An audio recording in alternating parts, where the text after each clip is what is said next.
మనలోని ప్రాణం అమ్మ, మనదైన రూపం అమ్మ, ఎనలేని జాలి గుణమే అమ్మ. నడిపించే దీపం అమ్మ, కరుణించే కోపం అమ్మ, వరమిచ్చే తీపి శాపం అమ్మ.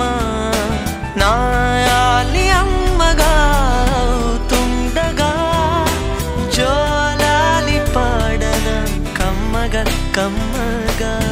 పెదవే పలికిన మాటల్లోనే తీయని మాటే అమ్మ, కదిలే దేవత అమ్మ, కంటికి వెలుగమ్మ. తనలో మమతే కలిపి పెడుతుంది ముద్దగా, తన లాలి పాటలోని సరి